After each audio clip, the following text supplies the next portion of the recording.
Well, so him and my mom got into it. I loaded up, boom, got him between them, put a gun to his chest, told him, you got one more time, put your hand on my mom.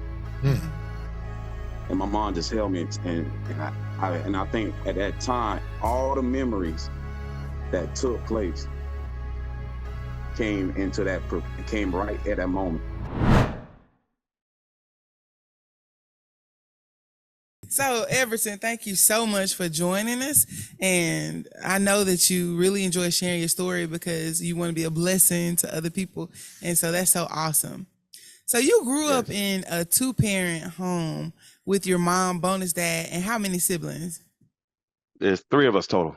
Okay. There's 3 of us, yeah. 3 of you. Cool. How old were you when your mom got married?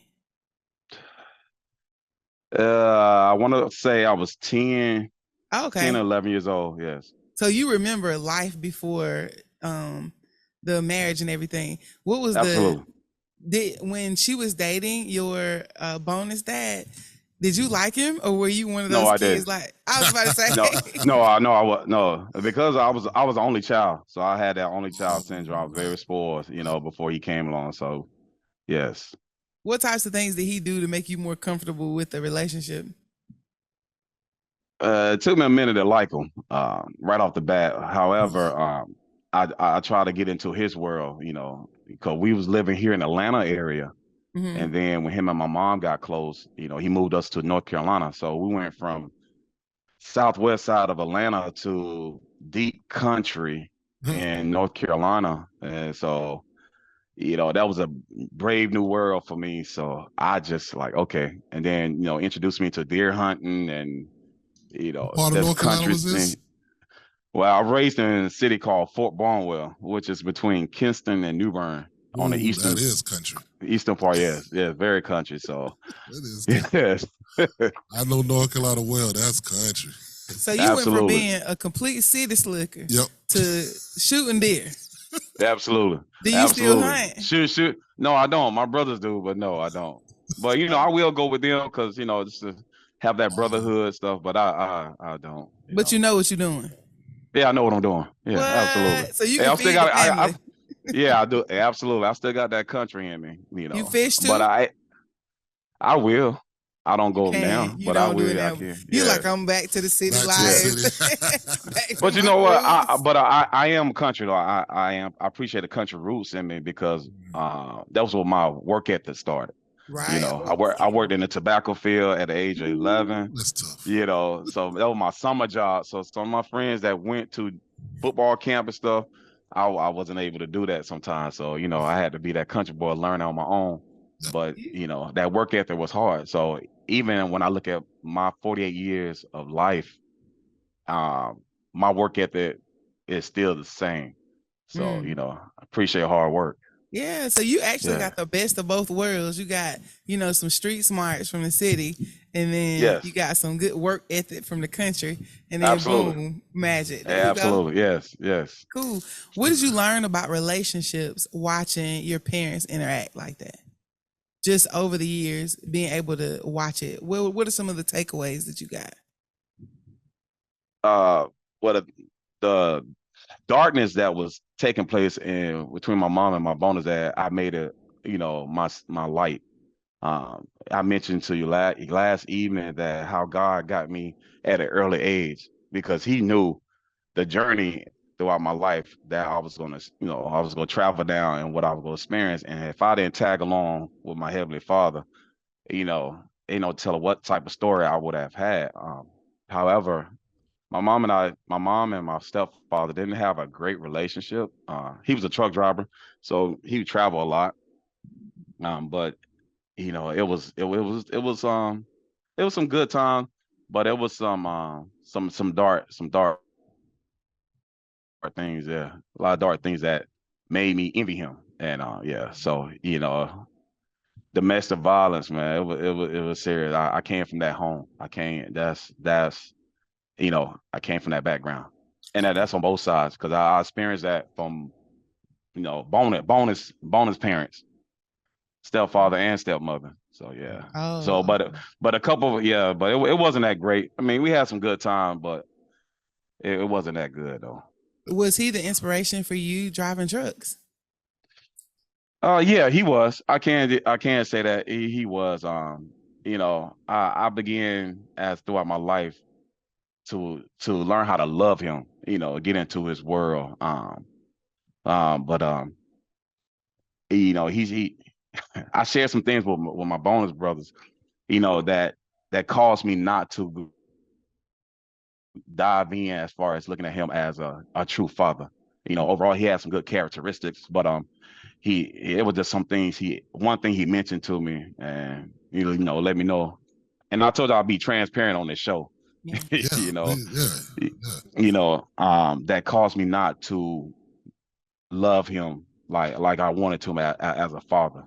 So, Let's touch so on that faith a little bit. You said, I know yeah. you're a man of faith, and what was your Mhm. introduction to the Christian faith? You were about to dive Yeah, into that. so when my mom and I was living on southwest side of town, I used to peep out my window all the time, and there was this van driving in the neighborhood picking up kids. And I'm like, wow. And so on Sunday, I was very independent kid, so I realized they kids getting dressed up. So, I wanted to see where they were going. So Yeah, I you started like, getting on the man, I church want to van go. every Sunday, every Sunday. Right. I'm like, yeah. So I would go get myself together. Told my, hey, I'm going to church. I said, I'm getting on this van. She let me go. So I got myself dressed up, got on the church van, and I went to the church. And it's crazy because that church is still there on the southwest side off MLK. Wow. And I was in the choir.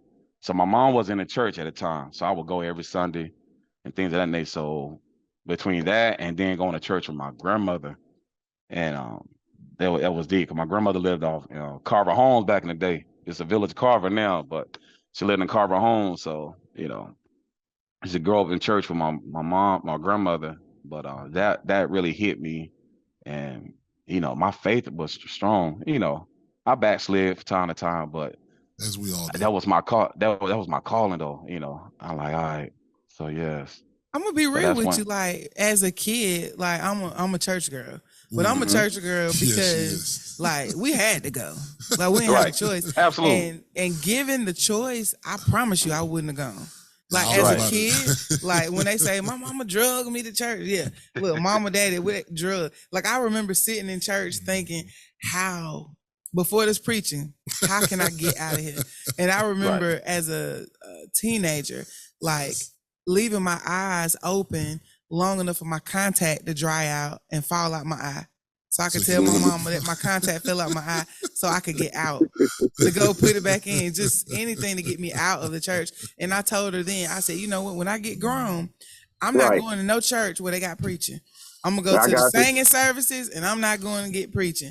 And so I want to know, I'm glad she made me go, but Right. you weren't made to go. Like you made a choice to go as a child. Yep. Like Right. once you went, I know you said the church van was, attractive to you. Like, man, these kids getting dressed up. Yep. But once you got on the van and you went to church and you saw that they were preaching and stuff, what Right. drew you to come back as a kid? Like, what made you want to go back? I don't know. I don't know, but I kept going back. It could have been a little girl I was trying to chase. Oh, there we go. There we Talk go. about it. Now we got. Now we Talk got. about it. There it is. But I got into the children's church choir and things of that nature. And I did. I know I told my mom to come visit and stuff like that. And she would. I think she came a couple of times, but she ended up going to another church. But she didn't get involved in church until we moved to North Carolina. But I know my cousin and I, when we go to my grandmother's house, yeah, we were just like you. We knew we were going to church. Right. Yeah. We knew we were going to church. Yes. We go certain family members. We knew we were going to church. Oh, absolutely. Yeah. Yes. Absolutely. So it's So, cool that you said the children's choir. Were there any other activities? Because I'm wondering, like, I want my kids to want to go. Like, we have two little ones, and they get super excited about children's church They do. because it's Right. fun for them. And I think that's important for the church to recognize.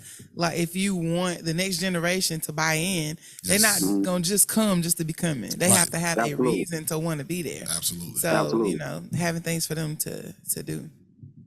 Yeah, and it's good to see other kids their age, their peers go. So I like, all right, I'm going because Johnny going or Jasmine going. So it's good for their peers to hold them accountable and they go together. I mean, Yeah. because it plays a part. If you're preparing yourself to meet your soulmate and you've tried dating and you keep choosing the wrong people, you keep making terrible decisions and you self-sabotage, just know that you don't have to continue doing this. You can't be your best self by yourself. You need a community, and we would love to walk through this with you. This is why we created the experience, Where is Bae? The Soulmate Search. When you complete it, you'll know and understand the type of person you truly want and how to identify them, and how to grow and develop into the best version of yourself so you're able to attract and sustain the right relationship. For more information on the Where is Bae experience, go to onevisionerc.com, click on Marriage Tools, then click on Where is Bae. Get started today and get right and ready for Bae. Good. So we know your childhood, something drew you to be there. So when did you decide that you want to go all in for God? When were you just all in? When did you get saved? When did you feel like God is the free and pardon of my sins? Well, throughout my teenage years, I did get baptized. But I think that other stage in my life when I went all in is when I initially started college, my freshman year. Gotcha. Went to this church in Greenville, North Carolina, and I got real close to the pastor. And some of the men in the church, I was a young man, and actually this guy, I was on the campus, and this guy named Mike, I was in the pool, and this gentleman was talking. He was swimming. Then we just introduced ourselves, and he asked me, "Hey, do you go to church?" And so that's how that conversation started. And he like, "Look, hey man, I want to invite you to my church. Just try it out, whatever." And he was just talking about the Lord. I said, "Okay." I was open with it, and him and I became best friends. And he met me. He picked me up from my house. I went to church, and ever since then, that's what draw me closer to God. And I got saved again. I was on fire with God. I'm like, wow. So I was telling my friends, one of my boys was playing football. I was telling them about it, and I invited them to come. And I actually, one of my boys called me like, "Hey man, man, you won't believe what happened to me." Back then in college talk, I said, "What happened? You got a new girl?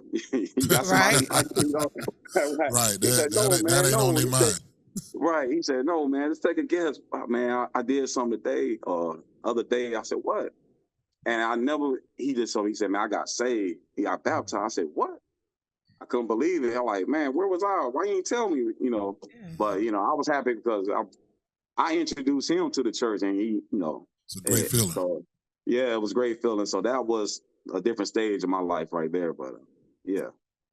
And so I know you said that you went to church like all throughout childhood and everything. And I think some people on the outside feel like church should be a fix all. Like, well, you go to church, so you really shouldn't be going through things. And that's just not the case. I think that's a toxic thought pattern for people. And so even though we're in church and we're serving God, like we still have challenges. Yep. And so, so in what ways do you feel your mental health was most challenged as a child? Because I know you mentioned some domestic violence and things like that. What do you think some of the most challenging moments were just growing up, even though you were going to church? I shared this with my mom last year, where she did not know, because my bonus father passed away last year. Around this time, around 4th of July. And so her and I was able to talk, and I shared some things with her because what I experienced, I had hatred for my mom.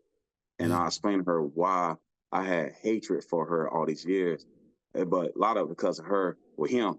But I told her she did not protect me because he was an abusive father towards me. And anybody experienced that stepfather.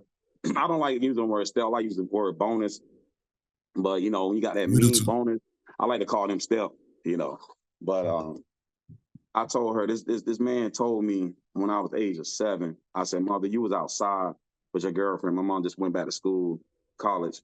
and him and I was in the house and I was playing, and I was 7 years old, and he was sitting in the chair, and that moment what he told me stuck with me even to this 40 years. I just remember like it was just yesterday, and he just looked at me and he told me he couldn't, how much he couldn't stand me. He can't hate. He said, I hate you. He said, I just can't stand you. You know, and that look he gave me, that was a photographic memory, and it just stayed stuck. You know, and here it is. What, that was 7 years old. I'm 48. It's still there. 41 years later, and so you know, it's crazy when he passed away, and I was standing over his casket last year. I cried out, and I was probably the last one left in the funeral home, because in a day, even though him and I talked throughout our years, you know, we were never close in my adult life, but part of me wish we would have got right. You know what I'm saying?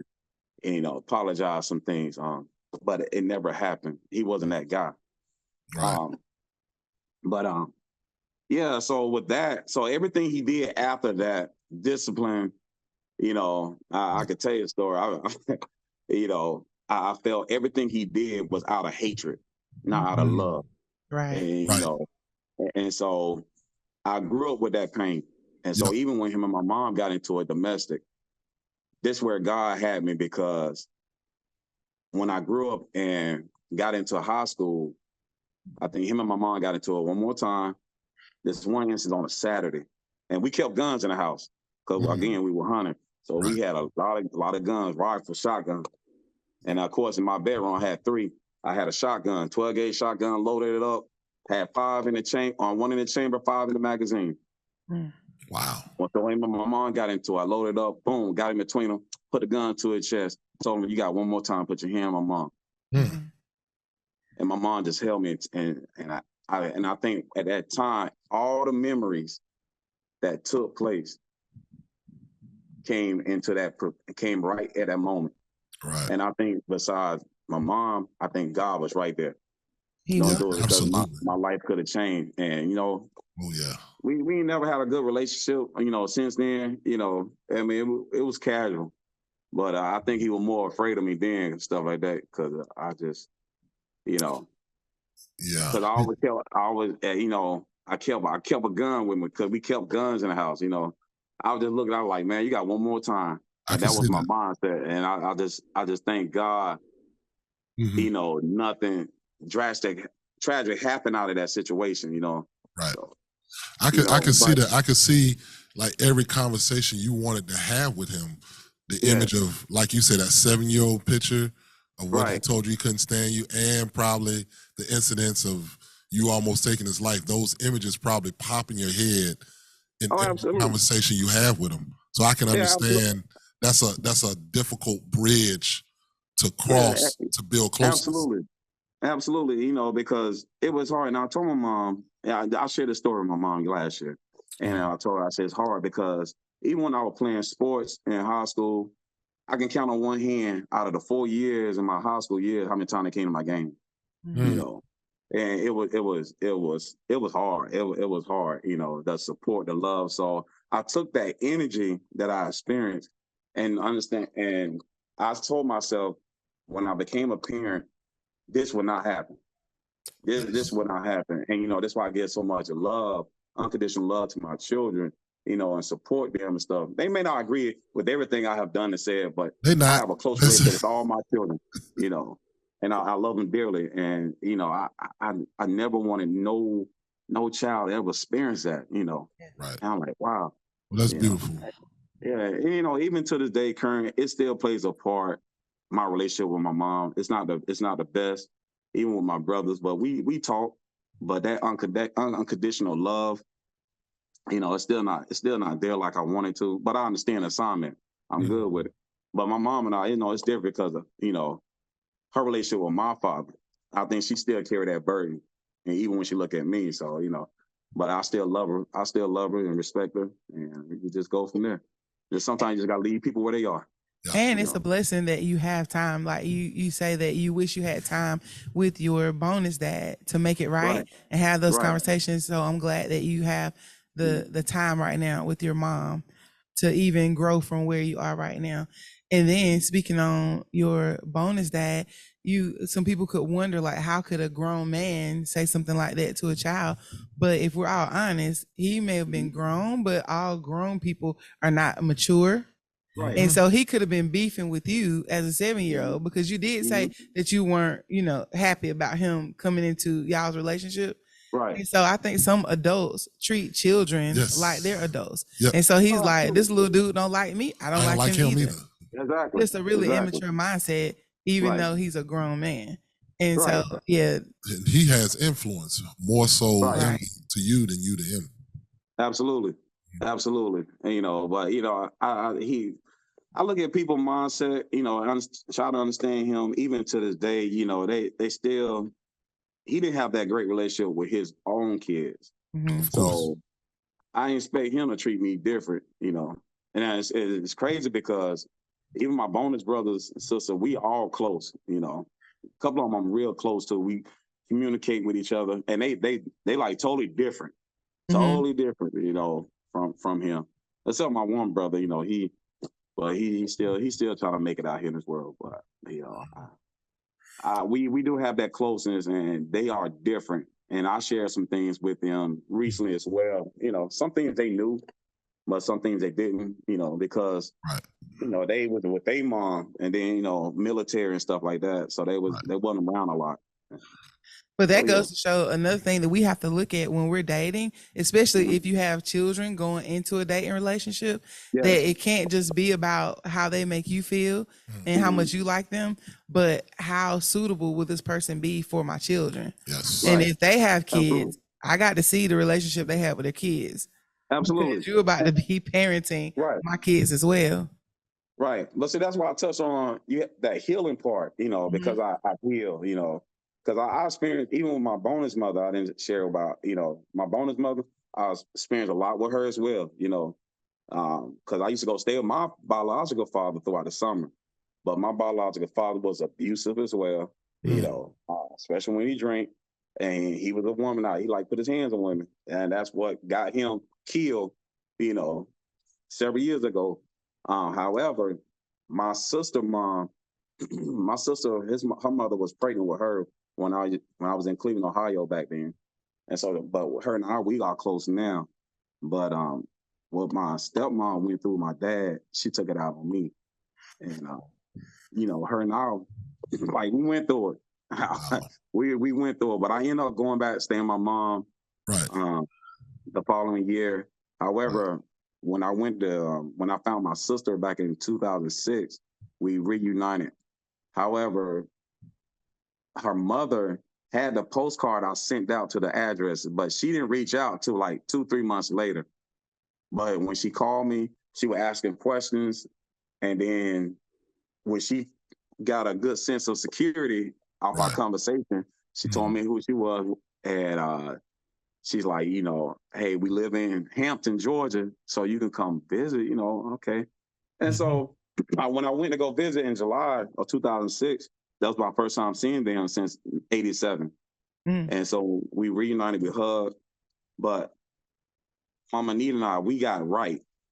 We went outside and she wanted to talk. She apologized to me. She apologized for what she did to me. And I mean, it was very heartfelt. She touched me, and she's like, I'm sorry. And she broke down and told me, reason why she did it. Wow. She said she knew she was wrong. Right. She said, and I told her I forgave you a long time ago. Wow. It sounds like you're in the. Go ahead. I'm sorry. And I told her, I said, I love you. And I told her, I'm sorry for what my father did to you. I am. I say he can't speak on that now, but I want to apologize on behalf of my father because I woke up nights like that too, hearing the noise. I knew it was gonna happen. Wow. And I told her I felt sorry for you. Gotcha. And we gave a hug. She cried. I mean, this woman cried because she said, I carry that burden all the years. All the years, and now I'm able to talk to you face to face. That was her prayer for us to come together and talk, because she always wanted to apologize. And she ended up passing a few years later. But I told my sister, I'm glad before your mom died, I'm glad we was able to sit down and have a conversation. Right. And that because I know her, I know she loved me. I know she did. I mean, she gave me that warm love, but she was my father he just won't right, and I told her I know. So it sounds like you're in the cycle breaking process right now because a lot of trauma usually it's cyclical. Yeah, it's cyclical, and it begets more trauma. So right. I applaud you as a strong Black man making that effort. Oh, absolutely. I appreciate it. Yeah, to break that cycle. I'm gonna tell you that's why I say it's God, man. It's God. It's my faith, And I'm not perfect. I tell anybody I'm not perfect. I'm always under construction. Yep. And I'm a work in progress. I just try to be a better man every day. Yep. Does some of that pain stuff affects? Does that wound still there? They are. However, I still deal with the root of it and not allow any woman that come in my life pay for anything that I have experienced in my past. That's beautiful. And your inspiration to people who are carrying trauma, who need to have those conversations, but they're afraid to. Right. Afraid to link up with the people, afraid to apologize because they don't know if it'll be received. Like step through the fear and actually have these conversations. I think so much can be lifted from our hearts and from our spirits when we just take the step, make a move, and communicate. Absolutely. Yeah. Absolutely. But do a lot of people know how to do that?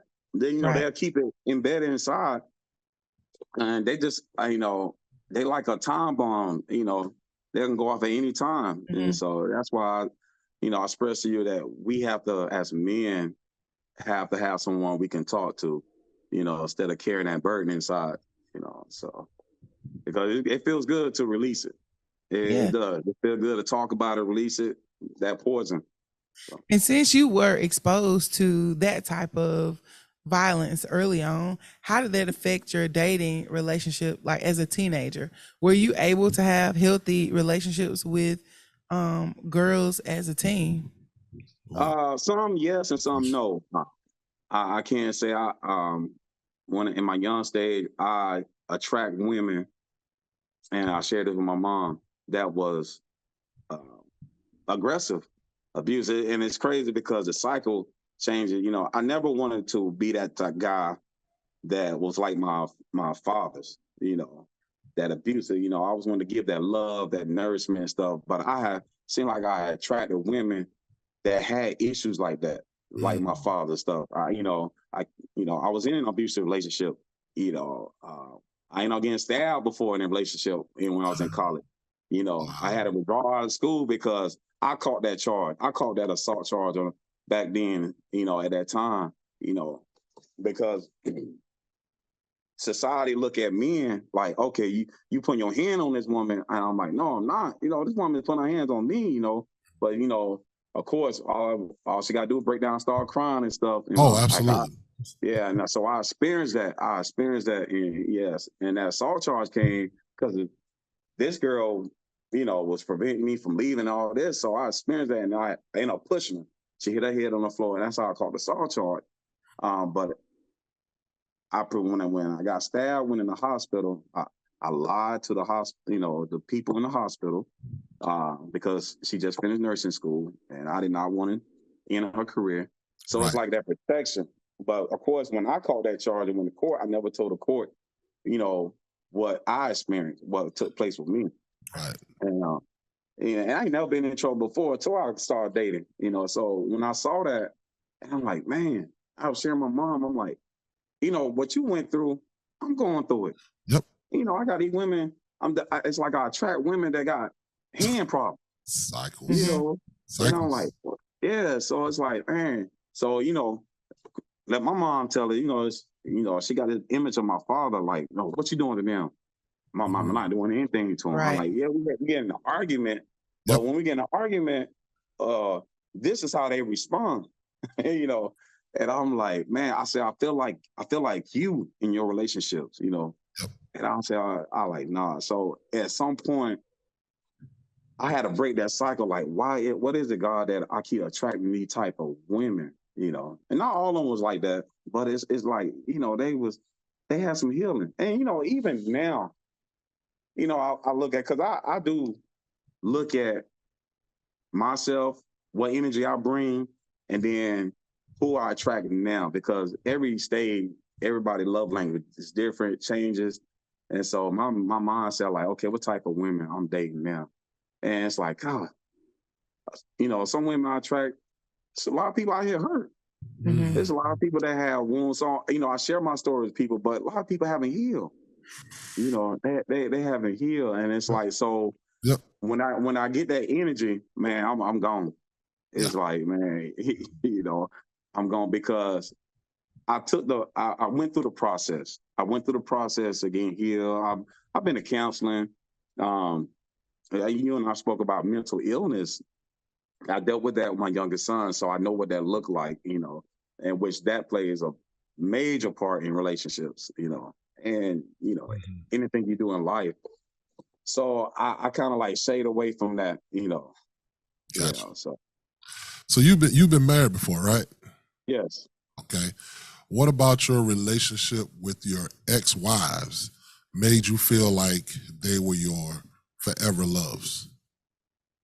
Well, my first wife, we talked from time to time, and I felt we was good, but we was immature. We got married young, and we was immature in our relationship. Yep.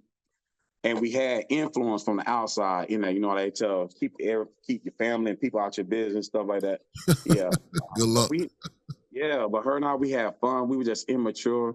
Like we talk about it now, years later. And so I just think if we was at a point now, we probably still married. Mhm. But what was it about her though that made you feel like I'm proposing to this one? This is the one. Like, what did you see in her that made you want to marry her? Was it the fun? Yeah, I'm glad you said that. I just told her 2 months ago. I thank her. I said, Cherie, I thank you because Cherie showed me how to be responsible. You're like, okay, I'm gonna sit you down and show you how to have a good credit. This is what you do. You know what I'm saying? I'm gonna show you how to build this. Because she would talk about her inspiration. She would talk about vision. She had a vision. Mhm. And I was like, wow, this. I like her mindset. And she talked about things, and a lot of things I didn't know. I'm still growing. But she's like, sit down, let me show you something. She showed me how to put a resume together, how to do this, how to do that. So she showed me how to be mature. And I grew up when I met her. Mhm. She helped me get my CDL license. Like, nigga, you about to be a responsible. I'm sorry. You about to be a responsible man. Be real. Be real. We real on this show. Yeah, you about to be a responsible man. So she showed me how to be a family man. And to this day, like I told you 2 months ago, and that was back in 05, 06, I told Cherie, I want to thank you. Mm-hmm. I appreciate you for real. She was in tears. She said, really? And she said, and I was telling her, I said, because you just showed me, and I stuck with that. And that stuck with me. I was irresponsible back then. My driver's license was suspended for 4 years. I don't pay tickets. I'm job to job. I wanted to go back to school to finish my degree at that time. I was just all over the place. But when I got with her, she like, I'm gonna help you. Right. Mhm. I'm gonna help you get yourself together. Gotcha. So she invested into me financially. She invested into me emotionally, Right. physically. And when I got my CDL, I just took off. But again, we were just immature of how we move. Gotcha. Mhm. But yeah, and so I know she loved me. And to this day, she's like, Everton. She said my whole name, my government name, Everton Anderson. I'm telling you, she never remarried. I just, years later, I just haven't found, you still trying to compare. So it's like she in her 50s now. It's like she never got remarried, but we just had a great relationship. We did. So it's like you, a wife is, your good thing, your helper, and she showed up looking like help. She looking like help. So you right. like, yeah, this is what I need right here. Absolutely. And so And go ahead. I'm sorry. And she loved the way she had 2 kids. I had we came in as a blended family, but I treated her kids like they were mine, Mhm. And I think she loved the relationship I had with her daughter, even though her daughter was 2 at the time. But you talking about that daddy-daughter relationship? Oh my! Oh yeah, that's special. That's special. It was beautiful, and it was amazing. It was amazing. And to this day, her daughter in her 20s now, and her daughter still send me texts. hey, I love you, even though she know her dad now, but that bond we had, it was like no other. So, and, it's just like my daughter and I now, Cree, I want to give you, I want to show you what a father, what a man's, how he supposed to love you the whole nine. Absolutely. So, Absolutely. How many children do you have? I have 5. Okay. So they all grown except my baby girl. She's 10 going on like 18. Right. Ooh, you got a baby girl. Ooh, I know she just got you wrapped all the way up. Yeah, she does. Yeah, she does. She does. He said she does. She does. Are your other 4 boys? No, so I have 3 girls total and 2 boys. Okay. So, Okay. yes. All right. Okay, cool. Any other marriages and how did they end? Yeah, so the other one, I married one lady twice. Okay. Yeah, so she was yeah, we had unfinished business, I believe if we would have gave each other 200%, we would have still been together. So when we got remarried, we had a hard time with my youngest son. We dealt with a mental illness. I ended up getting in full custody of him at the age of 11. Okay. And so when he came into the home, there was some issues there. There was some issues there, and we had to go to counseling. We had to deal with the school. Wow. Excuse me. So, that was tough. That was tough, and especially with her and I, we just getting back together and stuff, and just really trying to grow in our marriage. But I got you. there were some things that took place that she was in fear. She was in fear. Gotcha. Being around him and stuff like that. So yeah, she walked away with that one. So gotcha. But I told that bothered me because I told her, you left me in the storm. Right. We both went through this together. And I understand my son is not your son. Right. I said, but we were doing this together, but she couldn't deal with it. Gotcha. So. And I know you said you felt like your mom didn't show up for you as far as being a protector for you as a kid. Do you ever feel the challenge to make sure that your kids are protected? Like watching, are you super careful about who's around them and that type of thing? I am when it comes to Cree. However, it's a challenge when her and her mom we're not on the same page. As co-parenting, because she lived with her mom majority of the time. So it's hard. It's hard. That's why you have to have that great co-parenting skill. So that way you have your child can be in that type of environment. Because I do when she come over here. Yes, she know how I am. There's certain things I don't allow her to do because of that. Like she wanted to do a YouTube videos and all that. I'm like, no, you go stay on YouTube, kids. Right. Understood. And what about as far as people watching them and who they can spend the night with and stuff like that? See, I'm like that. I was like that with my youngest son. When you want to spend the night, hey, okay, I need to know the father and the mother. I'm taking you over there. I need to meet them. Okay. Yes, I'm that dad. But I try to share that with my daughter mother. Of course, again, we're not on the same page. So, but Cree don't spend the night when she come over here. She don't spend the night with nobody. Right. So these people crazy there because I don't know. Not just a parent, but I don't know who all your other siblings and family members are. People come in that house. So yeah. And it's so hard to tell who you can trust because people that are dealing with kids, kids are getting molested at churches. They're getting molested by baseball coaches, by family members. It's so hard to be able to tell who you can trust right now. Absolutely. Yeah, because I asked my daughters, hey, are you good down there? Anybody touch you inappropriately down there? We good? Because you already know what that is. We gonna have a conversation. I'm gonna find them. Right. Dad, I know what you got. My daughter know what I'm carrying. So, I told her, I said, I'm here, not only your father, but I'm here to protect you. God bless me to have you. And I tell my daughter, I said, I love you dearly. And I said, I am your gladiator. Until I give you away to your future husband somewhere down the line. Absolutely. There it is. So, so I share with her. So I put that in her head and let her know, hey, I got a dad that go protect me. So, you know. Yeah. Yeah. Are you in a relationship right now? No, I'm not. Okay. When was your last relationship?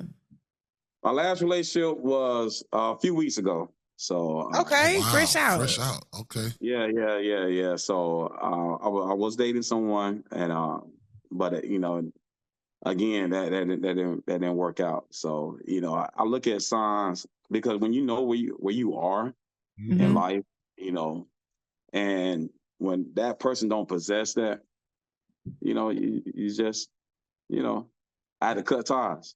I have to cut ties. So So yeah. how did you know for sure it's time to move on? Like, is there like a straw, or are you just observing over time and you're When I like, continue to keep talking, when I continue to keep talking and bringing things up, like, you know, my friends will say, "You like a female in a relationship." You know, I'm a communicator. You know, I like to express myself. You That's know, great. because if I walk away, you gonna know the reason why I walked away. Mhm. You know, so, you know, I just, there it is. So it's like, but that, you know, you get an attitude with me because I let go. No, you get an attitude because I don't fit in your narrative. right? So, you know, and I just had to let it. I had to let it go, because the peace of mind is everything, you know. And but if people not where they are in life, if they haven't had the healing, you know, in their life, then I don't understand how you go progress in a relationship. How do You you know, break up in a healthy way? Like, because you know, some breakups, I mean, they are violent and people are throwing things and they cussing and fussing. And Cars. so, how do you just amicably say, you know what, this is not working Yes. and I'm gonna move in this way? How do you do that? what you just said. You just say it like that. That's it. I'm up just up front, just cut it dry. Like, it's not gonna work. You know, that's it. And, you know, a lot of things I can see signs. And from my experience, I have dealt with women that have, you know, mental illness. Some diagnosed and some undiagnosed. Mm-hmm. I can identify right off the bat because of my experience with my youngest son and what we, you know, went through and encountered. And again, you know, it's just a different gender. You know, they move the same way. It's just different gender. You know, so. But when you sit down and talk about it, I have a problem. It's a trigger point when people don't take accountability for their actions. Yeah. When you substitute that with excuses and negativity, and I'm like, you go always be on that merry-go-round, and eventually I got to get off. I work with you, but eventually I got to get off, because there's Understood. no solution. And if you keep saying I'm the problem, I can't keep apologizing, because I'm gonna hold myself accountable. Right. If I did something wrong, I'm gonna tell you, I'm sorry. How can we fix it? How can we move forward? You know, and you know, if both parties ain't on that same page, it's not gonna work. So I had to get off that train. I got you. Good point. Good point. So, do you want to marry again? I do. Okay. I do, but I'm being patient. People that know me be like, "Boy, you'll get married real quick," you know. You know, but Yes. I do. God has built me to be a husband. Okay. Good. However, I'm just being patient. I'm being patient. I know sometimes I can move off emotion, like, man, I can have this single life, but you know, I have to be patient. Let God drive my car. You know, because I be putting him on the passenger side sometimes. Be like, All look, right. I got it. I got it, Lord. Yep. And he just, look at me like, all right, I'm gonna let you get it. Go ahead. Good. Right. You got it. Like, ooh, I'm in a ditch. Right. But through everything that you've learned from your relationships, what are your non-negotiables moving forward? Like, what does she have to have, and then what are some things that you're absolutely not gonna deal with? Well, she gotta be accountable. She gotta be spiritually connected with our Heavenly Father. You know, some people will say, "Oh, I know him." Okay, but yeah, you know him, but do you have a relationship with him? Come on. You know, Come on. I need to know that, because I need to know that I'm not gonna always be that gladiator that's upbeat all the time. You know, I'm gonna have my moments. However, if I have my moments or I break down, I'm gonna pour into you, but I need to know you can pour into me. I need to know, hey, baby, you okay? Hey, I see your energy off.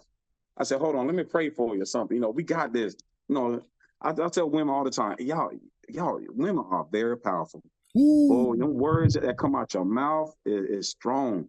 And either you can tear a man down or it could build a man up, for real.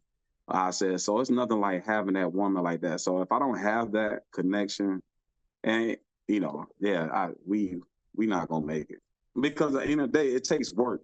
It takes work to build that foundation. I don't like to say relationship. I like to say foundation. I want to build that foundation because you have that solid foundation, or you can amazing what you can build on top of it.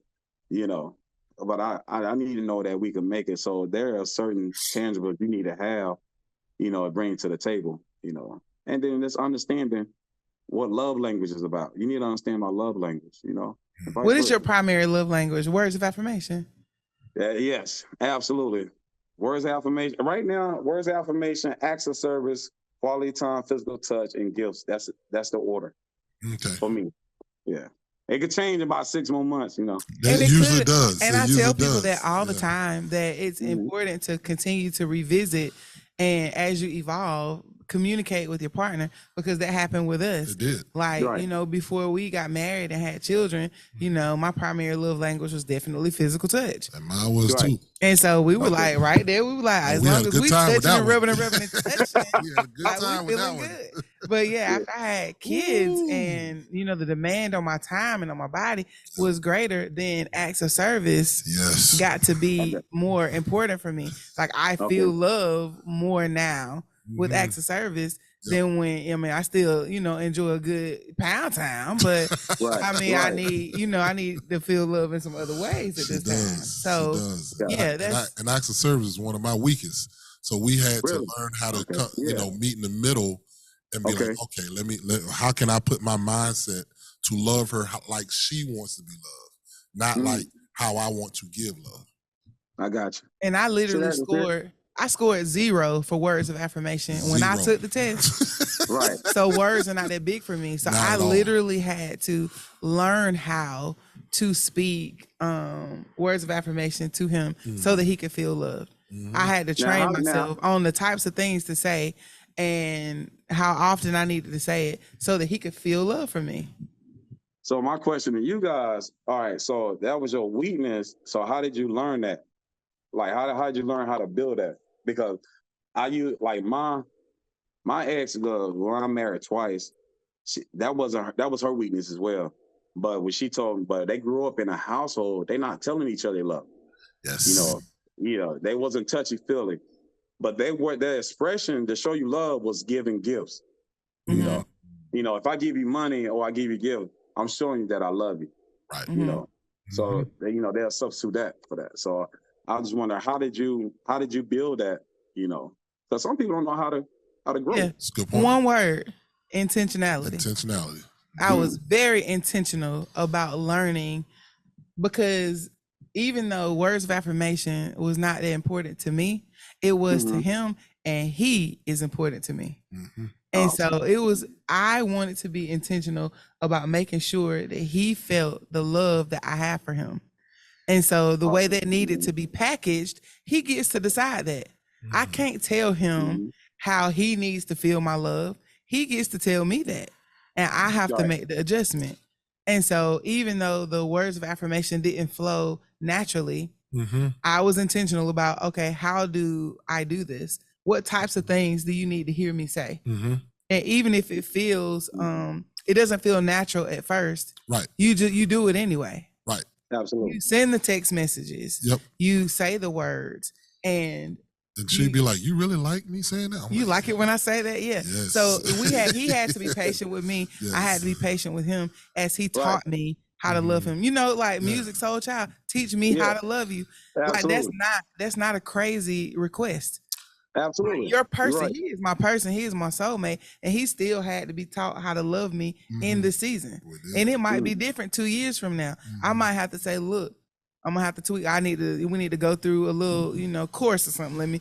Let me get you a little refresher course on how to love me properly in this season. Hey, shameless plug. We teach a thing called reflective listening. It's a tool called Hear Me Out. Check it out on our website, www.onevisionerc.com. Anyway, go ahead, baby. You made me forget what I was about to say. I know. Had to throw in a plug. We Hey, you teach. But said yeah, you have reflecting. to learn. You have to be Okay. open and not stuck in your ways and be like, I'm doing this. I'm cooking your food. I'm washing your clothes. Like, you ought to feel love. And the man, like, I'm paying all these bills. Like, that's love enough. Right. It's not love enough. Right. Like, you have to be into your partner enough to want to learn Right. how they feel love and then do it. Yep. So if you're not Yeah. a sexual person and your spouse needs sex, like, you're going to have some sex. Right. Period. You're gonna have to figure it out. If y'all gotta have time together and it's not important to you, but it's important to them, you're gonna have to put some time in your schedule so that they can get what they need. Because this is the Absolutely. only place we can get it. Yep. Like my mentor Exactly. says all the time, it is so ridiculous to expect him to only shop at my store, but I won't put the things that he needs on the shelf. That's ridiculous. Oh, I like that. To tell him, I like that. he's saying Yeah. I need A, B, and C, but I won't sell him A, B, and C, and then I'm gonna say you better not go nowhere else and They get it. go to no other store to get it. Like, but it ain't on the shelf. You have to provide the things that your spouse needs. And to piggyback off that, that's what you call work. And I believe in today's society, a lot of people don't want to put that work in. It is work. And some people are looking at it like, man, that's a lot of work right there. That's getting to know your partner. That's pouring into your partner, investing. And that's where I think that's why we have failed relationships now. You know, you look at a black, it's over 80% of divorce rates for black couples, and that's high. And so, I just think it's a lack of work. People want that instant, oatmeal, I call it, Yep. They want an instant result, Mhm. and they don't want to put the work in, But I One of think my if you favorite pour into sayings. that, look at the results you got. Look at Yeah. you two, I felt that when I met you guys Saturday, like, wow, that's a beautiful couple, like Thank you. you can Thank you. feel the energy without even talking, like, Wow. okay, Thank you. yes, One of my favorite sayings is marriage don't work if you don't. It don't. absolutely. It's just not like that's one of those things that it's not gonna, how they say, I'm going to heaven anyhow. No, not anyhow. Right, You're not gonna just stay married anyhow. Well, you might Exactly. stay married, but you're not gonna stay happily married anyhow. right. You're gonna have to be intentional about it, because if you just grow naturally, then you naturally grow apart. There Right. has to be intentionality about growing together. Yep. Exactly. So, well, listen, as a black man, I have to admit that I grew up with some of the toxic masculinity that feeds into the narrative that going to therapy shows weakness. That those strangers don't need to be all up in your business, and that you should just be able to pray away your depression. I grew up Pentecostal. That was our thing. Just pray, go to God. It wasn't until I was free from those dysfunctional lies and I tried therapy for myself, and I learned how helpful and freeing that process can be. It really is. So what do you think it will take to help people in our community to be more open to therapy? I believe in educating. Again, being around other men, Yes. passing that information along. We need to lock on to each other and just talk. I believe, because again, just going by yourself, hey, I'll be like, hey, I'll go with you. I'll just take you there. I'll be outside here waiting on you. Mm-hmm. Yeah. Yeah. I'm sorry. So That's where that brotherhood come in at. Yeah. Mm-hmm. have you been able to share that with any people? Like, have you been able to talk to some friends and get them to try therapy? If so, how did the conversation go? I did. Actually, one of my frat brothers, we was out of town a few months ago, and I noticed one thing about my friends or in my relationship. I learned them. I learned their behavior, how they move. So even when alcohol is involved, I see how you move, and I noticed. I have one particular person angry, and I know, and I told him before, even this recently, hey bro, you need to go seek therapy. I don't need no therapy. Right. they block it instant, but you do, because you are angry. And I know some of the things in his life that got that's why he's like that. But again, but this is how he fix it right here when he drink. That's not gonna help. Yeah, that's So, not. yeah, and so Did he ever try it? no. Okay. Do I feel like he gonna try it? No. Mm. So what do you think it would take to get him to, that's what I'm saying, the people that are in that mindset, like what can we say to them? What can we expose them to that would make them be open and change the mindset that therapy is for, like you got to be losing your mind or something to go to therapy? Something drastic happened in life, and you would think, especially this particular brother, when he lost his mom, that was his everything, and you would think you want to take that level, but again, that alcohol, some people that alcohol, that's a friend, and but some people that they just not gonna do it. Right. They're just not gonna do it. You just got to leave them where they are. It's just like everybody ain't going to heaven, everybody not going to hell. This is every soul ain't gonna get saved. Right. You can preach to them, you can give them information. Right. Yeah, what it is. Dream with me a little bit. Just dream with me. So imagine that we talk again a year from now and your life is better than ever. Like the best it's ever been. What happened? Oh man. Hey, God sent me that woman. That woman, okay. Yeah, he sent, he sent me that woman, and I said, hey, this single life is for the birds, but I have to choose wisely, like who I date. Right now I have great friends around me that I truly love and admire. And I'm not rushing love. I enjoy life where it is. I'm a happy guy, but yeah, for a year from now, yeah, I hopefully, I'll be creating memory with somebody, like, wow, here we are. How do you feel about dating friends? Oh man. One of my friends, I dated one of my best friends a few years ago. That didn't work out. And it bothers me because I've known her for almost 20 years. I got some friends, we got some years of history, childhood friends, stuff like that. But this one particular friend, we decided to date, and it was like that Music Soul Child. He got that song by, was it Crazy? But I wish we would have left right at a friendship, because now we don't talk. And so all that friendship that's going down, all that time going down the drain, and I'm disappointed. It hurts that I lost that, because we were good. So even though the relationship ended, y'all weren't able to salvage the friendship? No. No. I asked that because we were friends for years and years before we ever dated.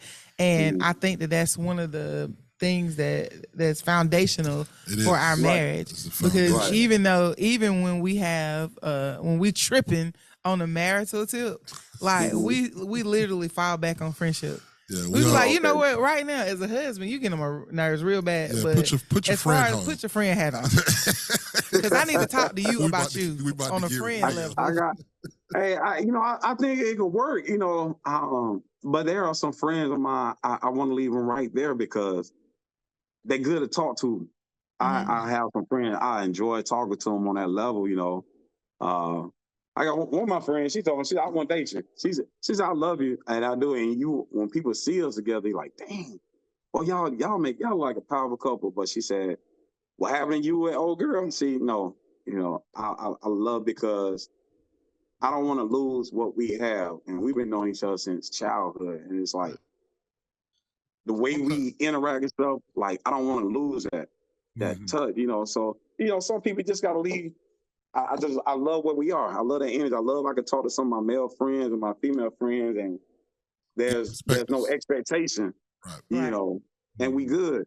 I can say, hey, come meet me out, or come over. I need to talk, and expectation. Okay. Yeah. So if you got your favor factor, you got God sends you the one, and y'all connect, like what opportunities could you see happening if you link up with your forever partner? Do you have vision for that? Yeah, absolutely. Okay, how can we come together? Hey, we sit down, hit our vision board, we talk about our finances, who gonna sell their house, whatever, let's go. How can we create memory? How can we come together and just build? Yeah. And just see, because I need to see what you got going on. You can see what I got going on. And and then I just always ask that question: how can I enhance you? Because either I'm gonna be an asset or I'm gonna be a liability. Right. So, I just want, where can I see in your area to enhance you? So what do you feel are the challenges ahead that might get in the way of you meeting your soulmate? Like, do you already know personally what your challenges are? Yeah, I do. I can be stubborn. I can be like, you know what, man, forget this. They'll just, giving a chance is being open-minded by some things. Something I just shut down and be like, nah, I ain't dealing with that. So, but I understand, if I can sit down and if you're willing to be open with me, I like, okay, I can rock with that, because I give people a chance. Some people I give a chance, I give a chance for them to mess up themselves. I'm trying not to curse, right? So I'm trying to be mindful, What do you consider your top two strengths in relationship? Like if somebody was like, man, you really need to get with Everson because he show up like this in a relationship. What are they gonna say about you? I'm dependable. I'm that quality time, physical touch. Like I'm there. Like I love that time with you. I don't think I had an issue in a relationship. Like, man, you don't spend no time with me. No, I do. I let you know how special you are to me. Are you affectionate? Are you affectionate? I'm very affectionate. Yes. Yeah. So I'm gonna give you that. I'm gonna give you that. So your physical touch is not just sexual touch. It's right. Affection all the way around. Yeah, all the way. You be in the kitchen cooking and stuff. I come behind you, rub your shoulder, something like that. Or do things. Acts of service, all that's in one, because I like to do things just because, not because it's Valentine's Day or your birthday. Hey, nice. Let's take Friday off. Come on. Hey, what you doing? Let's go here. I'm going to take off. Can you take off? Let's just go. Okay. So, yeah. So you would love for God. Oh, go ahead. What you say? That's just me pointing into you. Yeah. If I'm really trying to get to know you, like, all right, let's go. I'm get you out your element. So, yeah. So you would love for God to send you your soulmate and y'all start to build together and you can already see the sparks flying and it could be amazing and you're going to show up for her and be affectionate. So what types of things have you done to make this dream happen? What type of self-work have you done to make sure that if he sends you this woman and he's like, here she is, that you are ready to keep her forever? Well, number one, I like to go through a detox. Okay. I go through a detox healing because I want to make sure when she comes, whoever she is, that I'm in a good space. Speak on that. What does that mean? I like that. So when people are in relationships, they get out of relationship, they bring that hurt, that energy from previous relationship to other relationship. So, because some people just can't be alone. I was that guy. Once upon a time, I had to be in another. I had to be in a relationship. You know what I'm saying? I could leave one, go to the next because I didn't like being alone. So it's actual relationships. It's not like you were just filling your bed. Like you wanted to be connected to somebody. Yeah. Okay. So yeah, but all that comes under that umbrella, bed, the whole nine. However, the result's still the same. It don't work. Because as soon something reminds you or trigger you, because everybody got trigger point. Yep, that trigger. Here we go. So it's like I can't continue having failed relationships. So it's like I had to look myself in the mirror, which I still do. What am I doing? What am I doing wrong? What am I doing to cause it? What am I bringing to the table? And that's what it is. You're not taking the time out for yourself to heal, detox. Get rid of that energy and stuff because, I don't want you to pay for what I experienced with the other person. Good. you yelling and having an attitude for no reason. Like, and I got to figure out why you got an attitude, why you got an energy, and understand that energy is from your previous, situation. You just brought it over here, So, yeah. So I heal, take time myself, hit the reset button, breathe. But Lord knows, but I'll say that prayer when I'm ready. Like, all right, work on me. Let me do this. Lord, I need to work on this step first, and then then we can go to step 2. So yeah, good. And that step 2 is when I'm ready. I ask God, when He ready, because my ready may not be His ready. Like, no, bro, you still got a lot of stuff going on. Because we swear we ready for stuff, and he was like, "No, you're not. You're not. Right. If I gave it to you right now, your whole back would just crush down. You're not. Right. You don't have the capacity to carry what you're asking me for. Exactly. So that's big, man. I've thoroughly enjoyed you. Is there anything else that you want to share with the community? How you can be followed? Do you have any businesses that you want people to know about, or? No, I really, I'm not that social media dude. I'm really laid back, and I just, like I said, I enjoy life, but I want people to know, take the time out for themselves to heal. Healing is very imperative, for you to have a healthy relationship, there's a process, and definitely have that relationship with our Heavenly Father. I'm not pushing no religion on anyone, but you have to have those key components to having a successful, that's with anything in life. You want a successful business, relationship, though that foundation got to be right. It got to be solid. So, but yeah. So if your wife is watching right now and she felt the power of the Holy Ghost come over her and she said, there he is, that's my husband right there. How do you want her to contact you? How do you want her to shoot a shot? What should she do if she's watching right now saying, oh my goodness? I do have an Instagram, Facebook page. It's my first and last name, Everton Anderson. Instagram is Everton1911. So I'm easy to get in contact with, so yes, DM me, Well, like you said, y'all got to be together. Don't come with no negative energy. Don't do it. Don't do it. There you go. Don't come with it. You done been through enough. Don't come with it. Y'all be right. Y'all detox too. He detox and you detox. One question I didn't ask you before I let you go. Do you have a physical standard of? Because men are so visual, Yeah, absolutely. I love a woman that's in shape, I love for us to work out together, eat right together, look good together. So,